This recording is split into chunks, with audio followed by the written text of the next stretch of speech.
Assalamualaikum warahmatullahi wabarakatuh.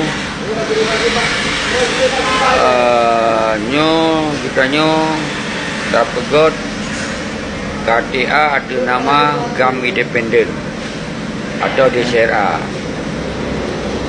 Jadi yang berangkat bangsa Aceh yang ingin menjadi yang memiliki kartu DCRA atau GAM Independen, kirim foto, semoga katanya beramai.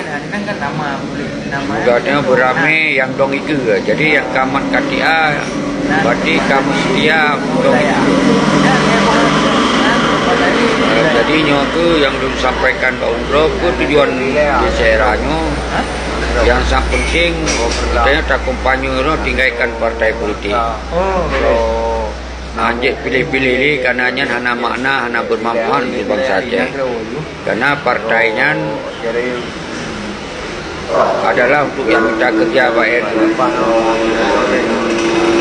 Jadi untuk jalur yang minta jabatan, baik jabatan di PRA, di PRK.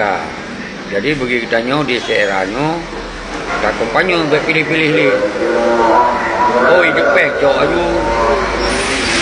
Jangan cilok, jauh pilih be. Semoga tujuan berkapok. Jadi BD yang berebut-rebut yang minta kerja lewat partai, kemudian yang senang-senang, yang euforia.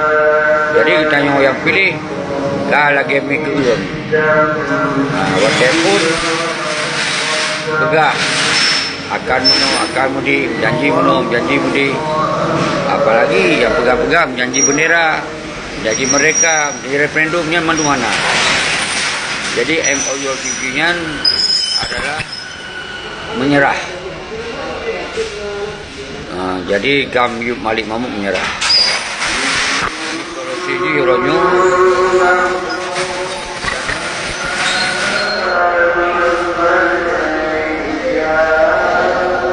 mandum bangsa Aceh luar dan dalam, dia pegang kartunya, dia sebagai orang yang dong di garis depan.